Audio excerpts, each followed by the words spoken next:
and Orna Ross. Hi, Orna. Hi, Joanna, and hello, everyone.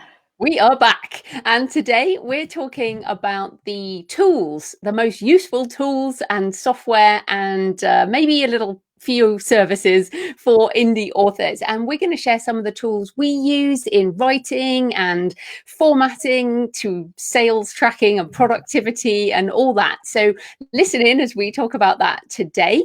But Orna, before we get started, we always like to say we are authors, remember?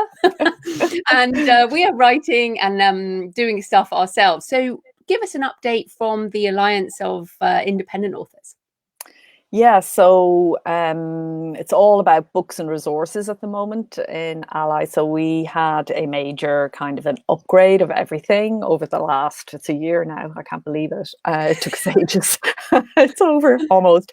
But each year we update our resources anyway. So now we're doing that and more comprehensively just to kind of round off everything with this upgrade. So we are looking particularly at our major guides, which some of which are updated annually, most of which actually are updated annually. And we're adding a new resource, which is called a Glindex, which is something I had never heard of. But we work with an indexer, Amron from Wild Clover, and she suggested that books like ours would benefit greatly from what she calls a Glindex. So it's a mixture of a glossary and an index. And putting those two together, it means that when you're reading the ebook, you can, if you come across, and this is particularly good for beginners. I know we're talking about advanced people here, but you know, it happens in advance too. You come across a term or a piece of jargon or something that you don't understand, so you'll be able to just click, get the definition as you read. So nice service, but takes a lot of kind of work in the background. So that's what we've been doing in Ally. What have you been up to? Oh, well, excitingly, and I have it here, the printout of Woohoo! Map of the Impossible. It's my first edit, and I love the first edit. I'm so happy to be able to print out my first draft and then do the hand edits on that. So I feel really excited because the trilogy, as a discovery writer, having the end of a trilogy is really good because I still kind of have an ending. I have an ending, but I know it needs to be improved. But that first edit will help me. And obviously, as advanced self-publishers, when we have a trilogy of books, we can then put together a box set. I'll be getting the audiobooks done because I really didn't want to get the audio done on any of the books until I knew what voice I wanted. And I'm much clearer now on that. Now I have 3 books. And you know how this goes. You know, you think you know what you're doing, and then by book 3, you kind of know what you're doing. But I've been working on that. I've also been doing some recording with Jay Thorne. We have a new mini course on co-writing. It's because Jay and I have co-written fiction and non-fiction, and he just does tons, and I do tons. And so we've done a mini course on that at thecreativepenn.com/learn. So a bit of creative JF Penn work, a bit of the creative pen, Joanna Penn, and we were talking before we turned on the recording about how we juggle our brands, and it's a constant struggle, and there is no balance. It's kind of like this all the time, but I feel like I've done a bit of both this month. But let's come to you, because obviously we're still in lockdown. What are we, day 42 of lockdown here in the UK? And I feel like I've got into my groove now. Last time we spoke, I was out of my groove really and had to have a new creative routine. You were sick. So tell us how you're doing and also what you've been managing to do, if anything. Yeah, getting a bit done between illness and everything else. So yeah, fully better now, which is great. But it did take a long time, and kept thinking I was better, and then I wasn't, and had to kind of crawl back into bed again. But fully better, and I found, as always, you know, for me, poetry saves me. So even when you're sick in bed with coronavirus, you can still write a poem.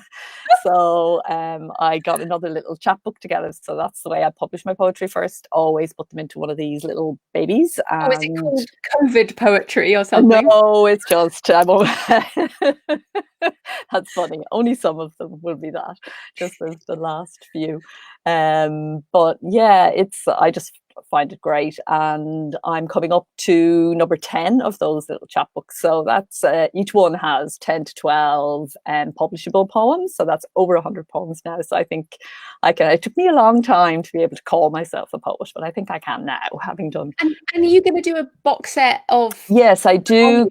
I collect them then into longer collections and themed selections, but I just do those little ones as they're going, because even though poetry is very short form, it can take quite a long time to write a short poem. And so it's just nice, and people like them. They're kind of a calling card in the poetry circuit, to swap chapbooks, and they're not expensive. You just put them out there as a taster, and they've all sorts of uses, and they're nice. And so got another one of those done, and then I have been lost in glossary land. I was trying to get really precise and tight definitions and explanations of jargon, what to leave in, what to leave out.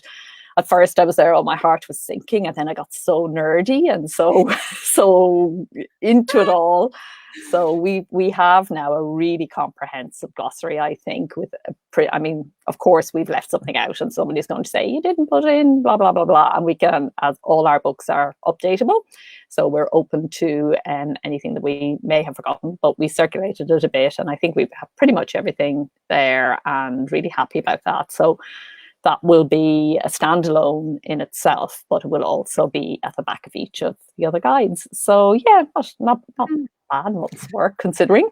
Yeah, I think that's really interesting. And we've talked many times about language. I mean, you and I have even disagreed on the definitions of some language.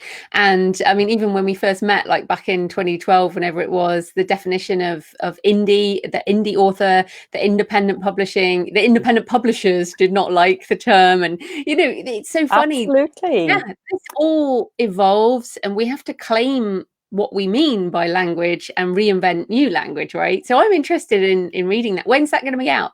It'll be out soon. It's ready to go. It's just the indexer needs to do her bit on it. So it'll be out within the next 6 weeks, certainly. Fantastic. And that is a skill. I mean, I would not be able to do that piece of work.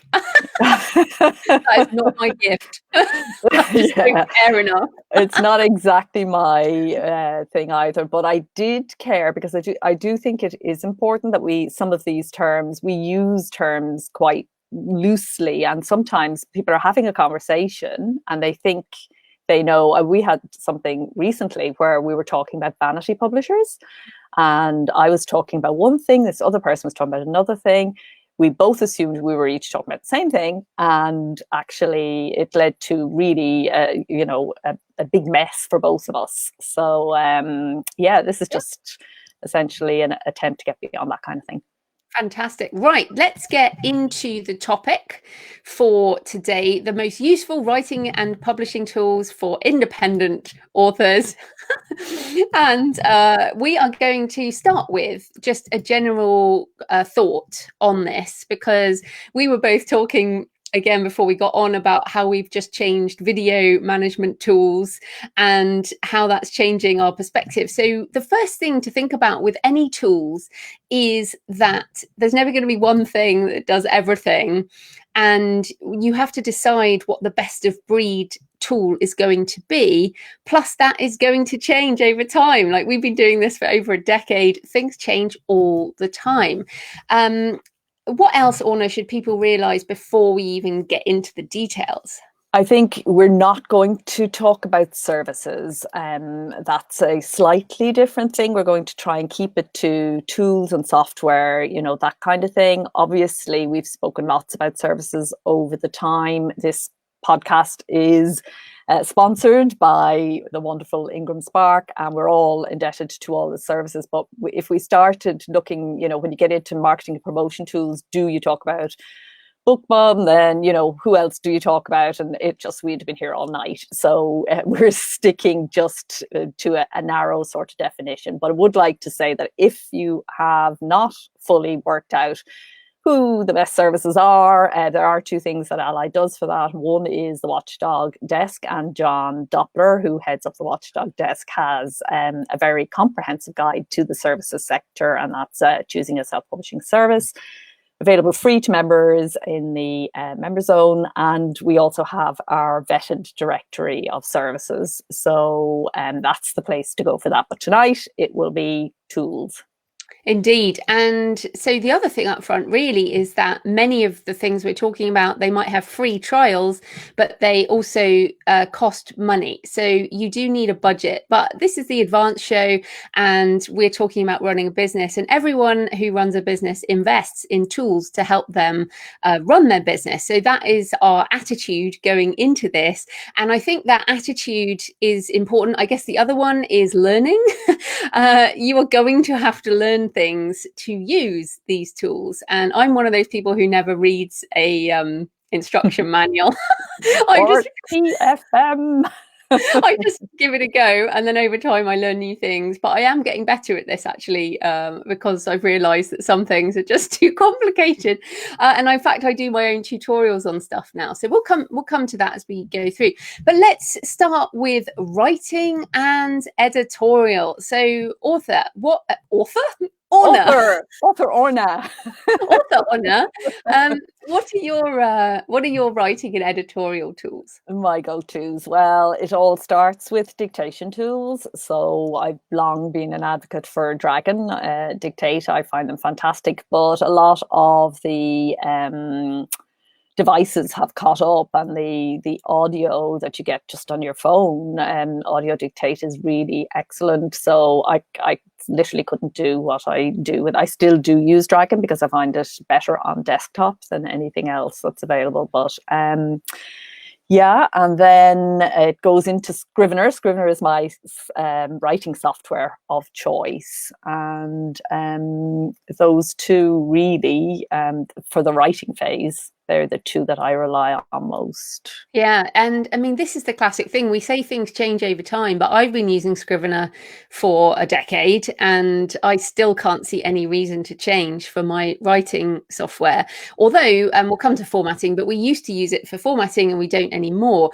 So I do some dictation, and I also still use Dragon. Now I'm on a Mac. I think you're also Mac. And oh gosh, yes. Yeah, and they've stopped supporting the desktop edition on the Mac. So I may consider going to the Dragon Anywhere app. But also I use Descript, which actually does fine with just my voice. And there are other tools, as you said, on the whatever computer you now have, as long as it's just a couple of years old, you're going to have some native dictation, or there are apps on your phone, the Google apps, and the dictation has just come on so far. It is fantastic. I should say that Dragon is going to do a lovely offer for our members that's coming up in 2 weeks' time. So stay tuned for that, folks. If you are going to purchase Dragon Anywhere, don't do it just yet. That's a good heads up, because I think it's $10 a month or something. Yeah, so yeah. Okay, cool. Hold up for that. Right, what else? So Scrivener, absolutely still use that for fiction and non-fiction. I love the drag and drop functionality. I literally, it is my number one tool as a writer, and I can't thank the guys enough for keeping the price so low. It's still ridiculous, like under $50 or something. Amazing. Yeah. Thank you, guys. Right, then I also I was using Grammarly, and I still like Grammarly for my email plugin. But I now use Pro Writing Aid for my fiction. It's so good, because you can also, with Grammarly, you can't put in a massive document. Pro Writing Aid, you can put in a whole book. And for example, my Map Walker trilogy, Map Walker is a word that I use, and there are words that sometimes capitalize, sometimes not. I am terrible at getting that right, and they'll pick up across the whole document. Now, yes, these are things that proofreaders do, but we should all improve our writing up to the best point we can. So part of my process, I have a story editor for the high level, and then I'm using Pro Writing Aid for my line edits before I send it to a final proofreader. So Orna, what about you? Yeah, I'm also a big fan of Pro Writing Aid. I think it's a fantastic software, and commend it really to writers as the better choice for a writer. Grammarly, also an excellent tool, but yeah. Pro Writing Aid is also cheaper. Yes, it is cheaper, but it's really mainly that it is designed with writers of long form in mind. And Grammarly, I think, isn't as much. I mean, it's perfectly adequate, but you're getting extra stuff there with Pro Writing Aid. You mentioned the story editing thing. I've been exploring. I haven't fully dived in, but enough to say that I think it's a useful tool, Fictionary, for story editing. I don't think it would completely replace the use of a developmental editor if your work really needs that sort of attention at that level. But I think if you're lost, if you're stuck, if you don't really know where you're going with the story, this is very good software. And then we have good old Google Docs down there, which we both use. We plan this show on it. And I mean, our business is built on Google Docs at this stage. It's just fantastic for everything, spreadsheets and the works. So I mean, Google Drive, which contains the spreadsheets, the forms, the Word documents, and also for co-writing books. So I help my mum co-write with Jay Thorne, co-written with Ewan Lawson. All of that we've used Google Docs, and then to do the first draft before bringing it out into Scrivener. And just to circle back on Pro Writing Aid, it is the only tool, I believe, that actually works within Scrivener. So that is fantastic. That in Grammarly doesn't do that. So it means you don't, because I used to just copy and paste and type things back. Now you can actually fix it right in Scrivener. So yeah, shout out to those guys. Okay, should we move on to productivity and life management? Ooh, we need more tools for that one. But yeah, well, there's the good old calendar. I mean, calendar and invitations just saved me. I don't know how many hours of my life. I live by Google Calendar. It's just incredible. I resisted it, I have to say. I didn't like this. And I used to be there, what's all this invitations? We just said we'd meet at 4 p.m. or whatever. But it's just so good at organizing things. So yeah, love Google Calendar. And then in terms of just overall managing of all the different aspects of the things that I do, the 4 different types of books and Ally and everything is in Asana. So Asana is the sort of project management tool without which I could not function. So first thing I do every day is kind of look and see what's in Asana. It syncs with Google Docs and it just gives me my tasks and my deadlines on pretty much everything. And, Kaylee and Sarah and the people of the Ally team, we're all there feeding into different boards. So it's really good in terms of just keeping on top of everything. Wouldn't be able to manage without it. Yeah, I think, I have a couple of people I work with, obviously Alexandra and Dan for my podcast, but I do that on Google Docs. I tried Asana, I just didn't get with it very much. And because mainly I manage just myself, I use the Things app, and it is Mac only, but there are lots of to-do apps. But Things syncs between my phone and the desktop, and that's what I use for my to-do tasks and my recurring tasks, and Google Calendar. Now, with the calendar, if you do interviews, I use calendly.com, and that is brilliant because once you start getting more established and people say, hey, will you come on my podcast, or can you speak at this thing, or can you do this thing, you can just send them a link and they can pick their own time. So instead of you having to go backwards and forwards, can you make this time, that time, what's the time zone shift, you just send them your calendar link and it will help them find a spot in your calendar, and you control what they're allowed to book. But that has saved me so much time over the years. So that's Calendly. Also, I wanted to mention noise cancelling headphones, which I've put into my must-use list. So at the moment now I'm writing at home and editing at home. I'm still using my noise cancelling headphones, even in my own house, so I can't hear my husband. Husband cancelling headphones. Cancelling. You can use them for child cancelling. You can use them for whatever you need to cancel. Very adaptable.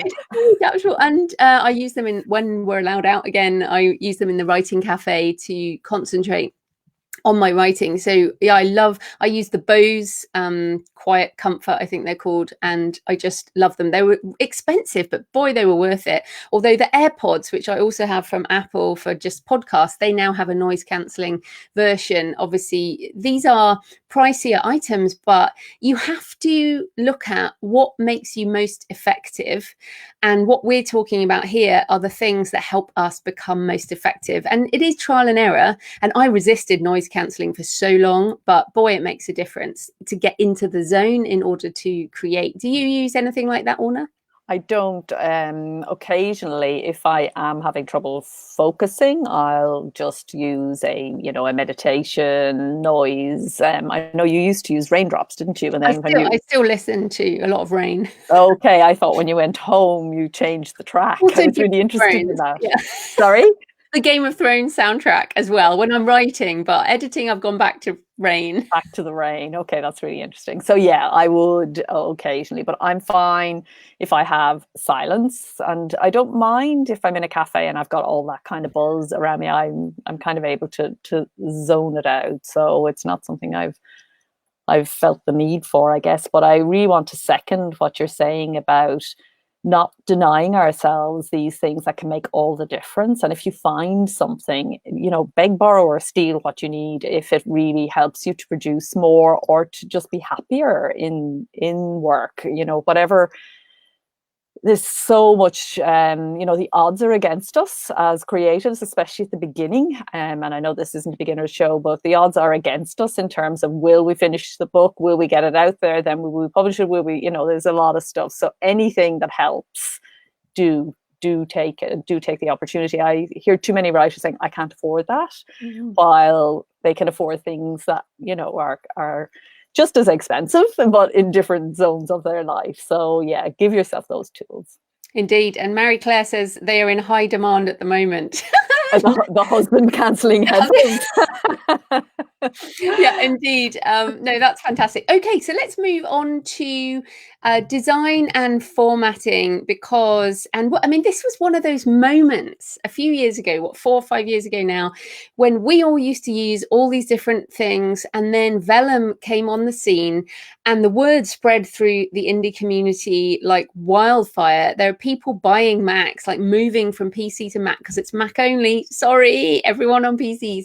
But people were buying secondhand Macs so they could use vellum, because actually vellum makes formatting really fun. Like, I literally just this afternoon fixed some back matter, downloaded the new files, uploaded them, because I wanted to send out an email and I wanted the nice back matter. It takes minutes. And I'll tell you what the best thing is. When I used to use Scrivener for formatting, I didn't trust it. I had to check every single time everything to make sure it worked. With vellum, I don't even check it really anymore. I trust it to work, and that is brilliant. So obviously, total evangelist for vellum. What about you, Orna? Yeah, it's really funny you just said that about the trust thing, because that's what I was going to say, without realizing that was something that was important to you as well, because you're really good at checking.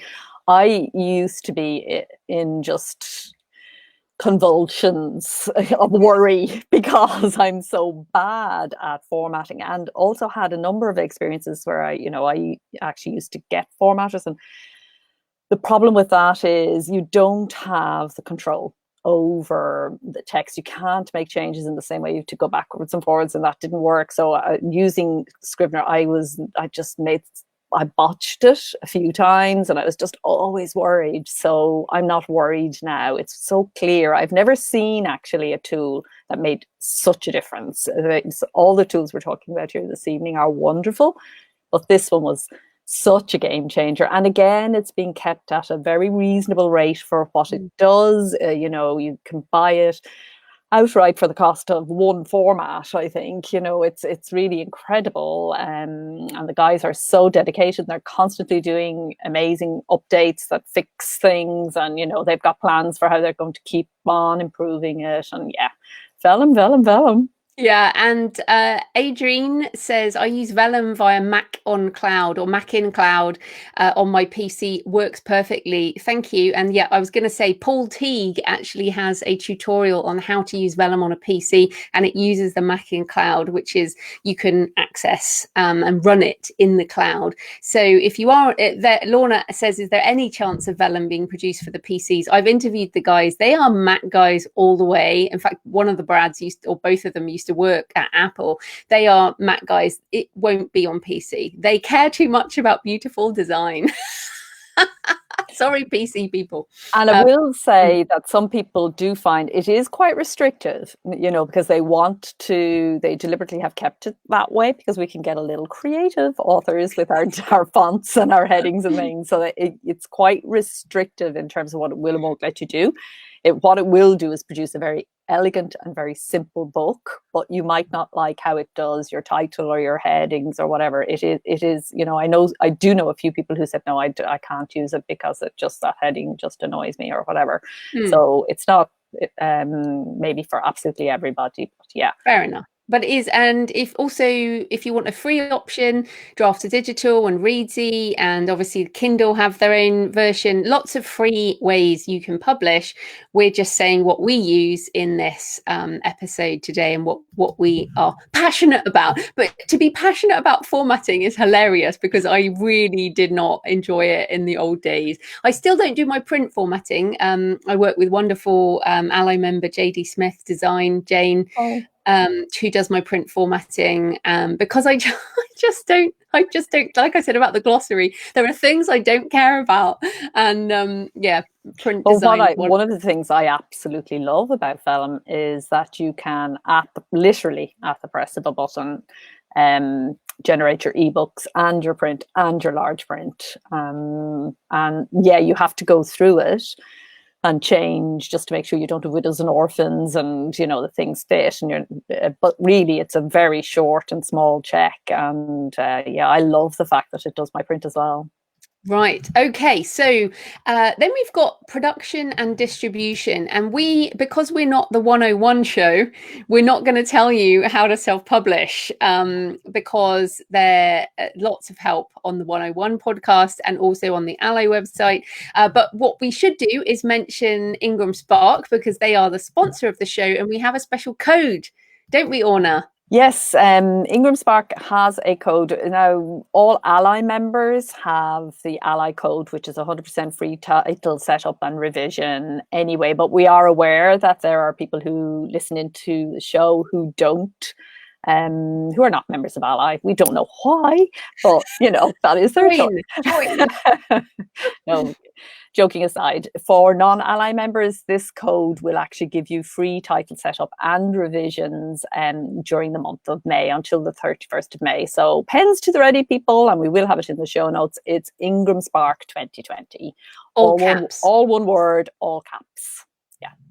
Right, Ingram Spark 2020 for free ebooks and print setup and revision. So that's fantastic. And we both use Ingram Spark for our print wide distribution.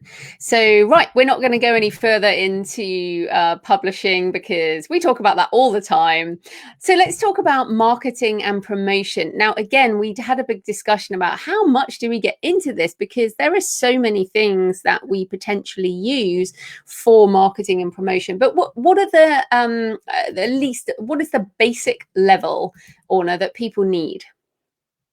Well, it probably does sound too basic to a lot of you who are listening, but you've got to have your own website. And as an indie author, it is advisable to have your own transactional website where you can sell your books, sell your other products directly to your readers. And those of you who are convinced are going to say, what is she saying that for? Obviously, but still, this is a debate. It came up only recently in the forum again, where people are saying, no, it makes much more sense to me to use my Facebook page, because people are there and getting them over to the website is too much like hard work and so on. But really, you need a website and you need an email list. And those two things have been key since we started, and I believe they will be key in 10 years and in 20 years time. Anyone who is succeeding has both of those in place, and people who are not succeeding don't have those in place, and that's not a coincidence. So yeah, I just wanted to say that, though I'm sure none of you needed to hear it, and you all have all of that in place already. Well, I do think it's worth talking about because I have had all this stuff in place again for over a decade, but so often we end up leaving things. Okay, so there's a hurdle to get over to build it. Sure, you need to set aside some time, do the building. We have tutorials, it's all available. And then once it's set up, you think, okay, phew, that's done. I'll just leave it.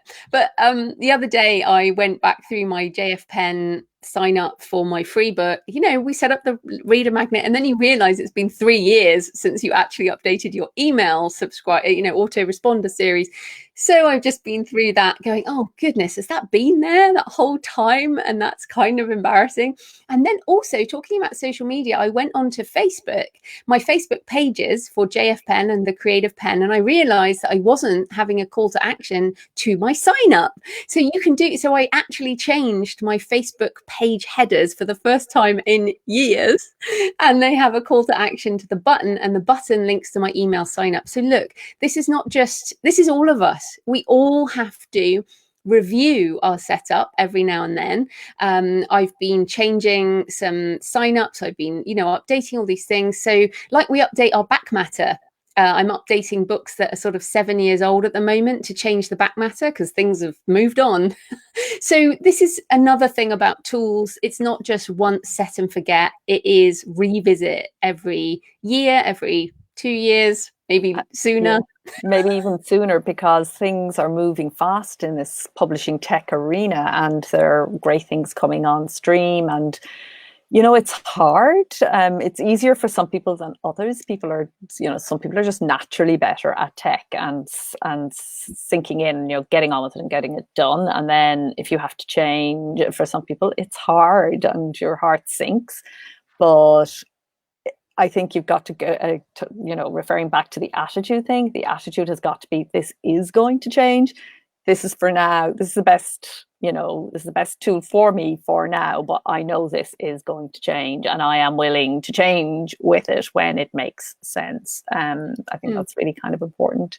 Yeah, like email lists, for example. I've had 3 different email services over the last decade. I'm now with ConvertKit. I really love ConvertKit, but they didn't even exist when I started out. So yes, and what happens when a service comes in like that is that they usually learn from earlier services, and they change things up. So ConvertKit approaches lists and subscribers in quite a different way to the way, say, Aweber or MailChimp do. And it's better. It's definitely better in terms of segmenting your list and, talking personally to your people, especially if you have more than one series or anything like that. They also have amazing landing pages now. Their design left a lot to be desired at the start, but now they have really fantastic landing pages which you can put together really quickly. And like you, I'm going through quite a sort of a going around and just upgrading everything at the moment and changing things. And we're going to talk about that, I think, next time, about reassessment of what you change and what you don't change. But ConvertKit has made it very easy for me to swap out one funnel, put in another, and just generally do a tidy up. So yeah, they're not cheap. It's certainly not the cheapest email manager out there, but for me, I definitely have found that they're worth it. They do have a new free tier. They have introduced that recently in the last couple of months, but otherwise they're $29 for the first level. But this is the other thing. When we're talking about the things this is the advanced show. We are doing this as a career. We do not have one book. Generally, if you're listening to the advanced show, you're not someone who's just putting out one book and then moving on. You're someone who actually wants to do this for a living, or does it for a living, or does it for the long term, and you want to keep writing and keep publishing. So your email list, this is something I think we talked about last time, how when coronavirus shutdown happened, the first thing I did was email my list and make some money. If you have a list, you can make money. So just coming back to the selling direct, a question about doing that. So I personally use PayHip. bookfunnel.com, which does deal with the EU VAT issues. I have heard from some people that it doesn't deal with all the US individual taxes, but I certainly use PayHip, and then I deliver the books with bookfunnel.com. And bookfunnel is another must-have tool. Again, it has a very small monthly amount and also has a free level, I think, for some if you don't have much. But essentially, you can deliver ebooks and you don't have to deal with help, because bookfunnel enables you to send this link and they can download to whatever ebook device they're doing. So that's for me, PayHip plus bookfunnel. What about you, Orna? I'm a WooCommerce plus BookFunnel as well for delivery. And again, BookFunnel was one of those things that just saved me so much heartache and time, from just readers emailing me saying, I don't know why my book hasn't downloaded, and me saying, I don't know why either. And I don't want to help you. I don't know how to help, So all of that was BookFunnel just changed everything. All of that went away overnight, which was just fantastic. Just talking about selling directly from your website, we have a guide to that. Is it today or next Monday? Again, we link to it in the show notes, because the services that are available out there, Lorna asked about the tax situation. Some of them are very good on some taxes, but not so. So like you're saying, PayHip is, I think, London-based and therefore very aware of the EU thing, whereas others are maybe not so much on the American sales tax. Others lean in the other direction. So you have to be a little bit careful about the services, making sure that they are meeting the requirements that are needed, and read the terms and conditions and just make sure that you're getting what you want to get. I would also say, selling direct, you do need traffic and you need an email list. So this is the advanced show. It's not worth doing if you have one book and just a basic website with nobody coming to it. And again, you have to pay for these services. So you don't set this up day one. This is something you move into later on. But it's brilliant because you get the customer details and you know who you're talking to, and you can integrate that with ConvertKit. You can integrate it with your email system. And these are kind of developed sales methods that happen over time, and they're amazing because over time you can be independent of the big sellers. The world's longest river, as Master Faith likes to say. That's funny. Okay. I think that's probably enough. I mean, there are lots and lots of other tools for marketing, but there are so many. We just wanted to cover what we think are the most important. So let's just talk about social media quickly, because one of the issues that people have around social media is, oh my goodness, it takes so much time. So my secret weapon with social media is Buffer app, which is a scheduling tool. It can schedule to Facebook, LinkedIn, Twitter, Instagram, and it means you can just put in your stuff and it will go out, so you don't have to sit on social media. I love Buffer app, but Orna, you use a different tool, don't you? Yeah, I've just shifted actually over to SmarterQ because I'm not sure about Buffer app. I used that before, and then I went to, I've had a few, but actually have settled now on SmarterQ. It scared me at first. It's really complicated. It's not really, it's very simple, but it's the kind of thing that scares me. And so it took me a while to get used to. But what's absolutely brilliant about it is the way in which it picks up on different versions of the same update, so that if you have these core kind of pillar pages that you want to get out at different times and evergreen tweets and that kind of thing, it's really good at that. And I think it's the sort of tool that's only useful if you're the kind of person who broadcasts on social, so that your strategy is based on putting out a lot of good information, a lot of links, so people kind of link and read.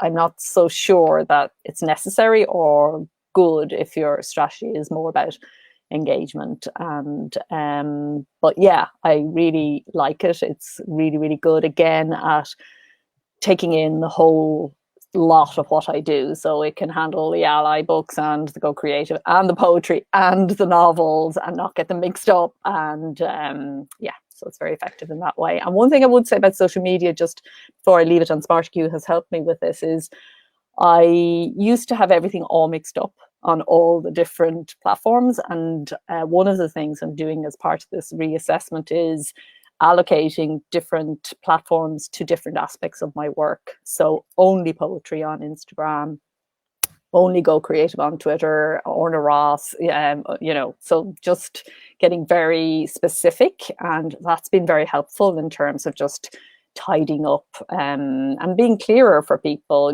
about the message and whether they want to follow or not follow, and who I want to follow myself and be having conversations with. Yeah, and I actually think that the more you do this, the less you even want to be on social media. So having a scheduling tool is really good, because I find, like today, I spent a lot of time creating and doing the things I want to do. And then, obviously this is a podcast and it's a video and it's a social media thing. This is lots of things, but we put time aside for social media. So time batching, again, coming back to your calendar app, making time for these different things is really important. It's the only way you can be productive in your writing life, is to make sure you don't just get distracted and jump on. So having scheduling tools is a really good tip. Okay, we're running out of time, so let's move on to sales and accounting and business. So again, this is the Advanced show. We use specific things to run our business. So I wanted to mention that I've been using QuickBooks. I've even forgotten QuickBooks for the last decade for my business, but I've moved to xero.com. And just on spelling, somebody asked about all the tools. There will be notes, show notes, and also in the Facebook group probably will go in and put the different tools in. But xero has just been brilliant for my author business. I moved last year, so I've just had one full financial year of it. It integrates with PayPal, which for me is great. Again, if you sell direct, you have a lot of if you sell direct successfully, you have a lot of transactional things happening. So you really do need an automated accounting system. QuickBooks didn't have a PayPal feed when I used it. So this is just brilliant. And I have Amex business account and all these type of things. So having an accounting system that I then allow my accountant to log in and have access to just makes year end so much easier. And I'm actually starting my year end now. My year end is end of April. So starting to do that now, and it's so much easier. So that's my tip for accounting. Orna, anything on your side? Nothing really to add. I'm in a very fortunate position that I don't really have to engage with accounts too much. I've got a fantastic accountant who has a little auto tool that all I do is go ping, ping, and everything goes through, and it integrates, whatever that auto entry or something is called. It integrates with Xero, which is what he uses, and he does the rest. And then with Ally, Philip, my co-director, looks after all the business stuff. So I don't. Yeah, I'm a control freak with the money, so I'm like I am in there. I don't watch my sales. Cancelling headphones. Where's my money?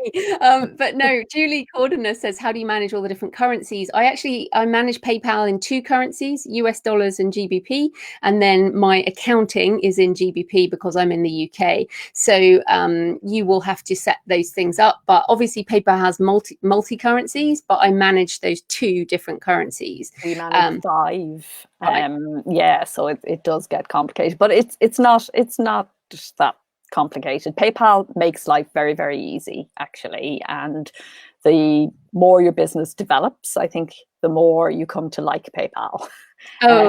Yeah, they really help. Yeah. Okay, so sales tracking. Let's talk about sales tracking, because this is one of those problems. We need a Vellum or we need a Damon Courtney from BookFunnel to please sort this out. Is sales tracking, when you publish wide, is a nightmare. It's still a nightmare. Now, I still use Book Report on Amazon, which is great because it makes the Amazon reporting nice. So I love Book Report, but there is nothing that is perfect for wide publishing. Now, there is a Tracker Box, which is PC. Now, again, if you're a PC person, if you have an opinion on Tracker Box, let us know. But there's also Book Tracker, but that wants your logons, and I'm not willing to give my logons. Yeah, and it's not complete either. You know, it's and that's the thing with everything, is that it doesn't do the full round. So you're only getting a section, and then you still have to do the manual Other thing on things. the others. Yeah. So, Orna, what's your process? My process is Sarah. Help.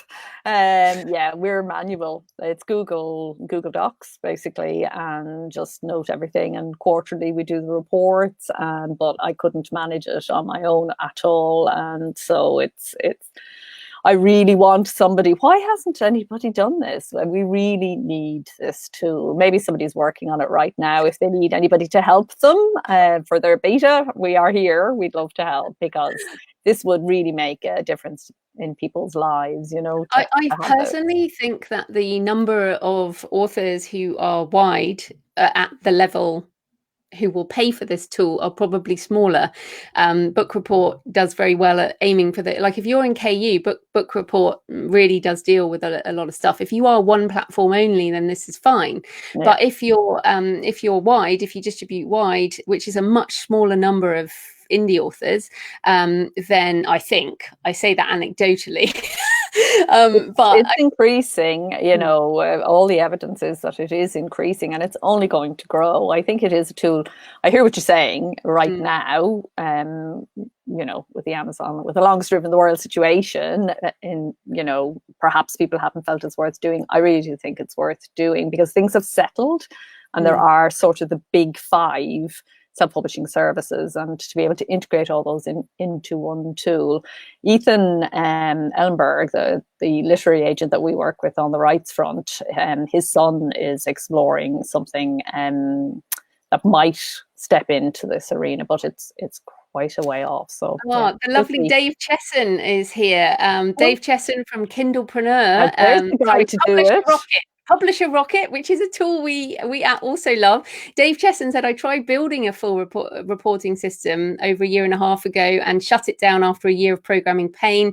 The hard part is the security systems, and there aren't many authors really using. And I agree with that. Having worked in an IT software world before this, because everyone changes their formats all the time on the reports, and even if you upload them, you have to fix it all. So, you know, I'm with Dave on this. I think this is really hard, but this is a hard problem that we hope will get cracked at some point. Come on, Dave. Go again. Go again,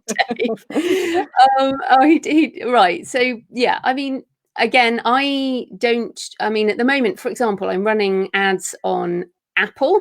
So I will have my ads, and then I'll look at my Apple iTunes Connect, and I will just look at that and I'll check that for my ads. And then I do a year end. So the lovely Russell Author Help does my year end, and we just do the whole year. So I don't even do this very regularly, like literally once a year. And then I post it on my blog. So that will be out in the next month or something. So yeah, I guess we wanted to say with these tools, I measure the money every single day, but I rarely measure my sales. No, seriously, I am every day. Wow. Okay. This is my income. This is my livelihood. This is everything. I need to know the money. But yeah, volume and income from different stores and different books, I only do once a year. So yeah. Okay. So we're almost out of time. There's lots of other tools we use, but we wanted to sort of go through the top ones today. So Orna, anything else, or should we talk about next month? Just to say, there was a question there earlier as to whether we will be listing the tools, and we will. There will be a list of tools here on the Facebook event just underneath, and also on the transcripts that accompany, the show notes that accompany the podcast. The podcast is out on the blog on Friday week, so look out for that then. But if you're on the email list, you'll get an alert. Yeah, fantastic. Okay, so next month we have decided we're going to talk about reassessing your author business, because off the back of the coronavirus pandemic, the shutdown, what we've been doing, and also what a lot of other people have been doing, and we've heard from a lot of authors, is that we're really looking at what is important. What do we want to achieve? Again, this sort of memento mori, we are going to die. So let's that. Yeah. So what do we want to achieve? What do we need to do to reassess our business? I'm doing a heck of a lot of this, so I'm going to have a lot to share. Orna is as well. So we're going to talk about rebooting an author brand, which I'm really looking to do. What are the things you need to do to reshape your author brand? The questions you're going to ask yourself about what you want to do going forwards, and also, I guess, having talked about productivity and all that, what can you turn off? Like, what do you not want to do anymore? What do you want to see in the next decade as we're in the 2020s? What do you want to do? So it's a really big topic, and we haven't planned the notes yet, but we're going to by the time we do next month. And that is going live on the Monday, the 1st of June, I believe. So Yep, that's right. 8 o'clock, 7 o'clock UK time. So you can join us live, or you can get the replay. So Orna, what is happening in the next month for you? Yeah, so Glindex, Glindexing, new Sounds like experience. window cleaner. I know, it's funny. On the ally front, and yeah, I'm doing the finishing up. I did the ebook of creative self-publishing, that went up just a short while ago, but I've been sending it off to different people and stuff. I didn't do the print, so I want to make some changes and get the print edition of that up and out there and Glindexed. So yeah. Index. And you, what are you up to? I am finishing my edits and Woohoo! getting Map of the Impossible to my editor, and really excited about that. And then also I've actually started working on the next book, my next arcane thriller. I am like refocused.